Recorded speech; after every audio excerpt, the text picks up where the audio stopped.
महाराष्ट्रातील सर्व शेतकऱ्यांसाठी आनंदाची बातमी समोर येत आहे। 2025 पीक विमा योजना अंतर्गत काही जिल्ह्यांमध्ये नुकसानग्रस्त शेतकऱ्यांना 30,000 रुपये भरपाई वाटप सुरू झाल्याच्या बातमी समोर येत आहे। मात्र ही रक्कम सर्व शेतकऱ्यांना सरसकट दिली जात नाही, तर ती पूर्णपणे पिकांचे नुकसान आधारित आहे। राज्य सरकारने 2025 साठी पीक विमा योजनेत काही मोठे बदल केले आहेत। यामध्ये सर्वात महत्त्वाचे बदल म्हणजे 1 रुपयात पीक विमा ही योजना बंद करण्यात आली आहे। आता शेतकऱ्यांना खरीप पिकांसाठी 2%, रब्बी पिकांसाठी 1.5% आणि नगदी पिकांसाठी 5% प्रीमियम भरावा लागणार आहे। उर्वरित प्रीमियम केंद्र व राज्य सरकाराकडून भरला जातो। यापूर्वी नुकसान भरपाई देण्याची पद्धत अधिक पारदर्शक करण्यात आली आहे। पूर्वी विविध अँड ऑन सुविधा दिली जात होते, मात्र आता मुख्यत्वे पीक कापणी, प्रयोग, क्रॉप कटिंग यांच्या आधाराने नुकसान निश्चित केले जाते। त्यामुळे शेतकऱ्यांना मिळणारी रक्कम आधीच अचूक ठरणार आहे। 30,000 रुपये वाटप बाबत बोलायचे झाले तर काही भागांमध्ये अतिवृष्टी, पूर, गारपीट किंवा दुष्काळामध्ये मोठ्या प्रमाणात पिकांचे नुकसान झाले आहे। अशा परिस्थितीत विमा कंपनी अहवालानुसार शेतकऱ्यांना 20,000 ते 40,000 रुपये किंवा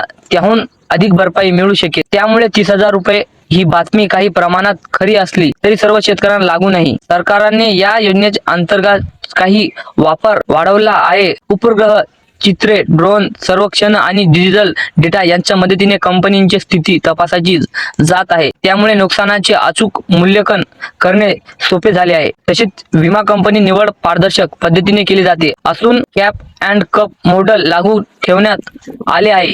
या मॉडेलनुसार विमा कंपन्याने ठराविक मर्यादाचे नफा ठेवण्याची मुभा असते, ज्यामुळे शेतकऱ्यांचे नुकसान कमी करण्यात प्रयत्न केला जाते। महाराष्ट्रातील अनेक जिल्ह्यांमध्ये सध्या पीक विमा रक्कम टप्प्याटप्प्याने शेतकऱ्यांच्या बँक खात्यात जमा होत आहे।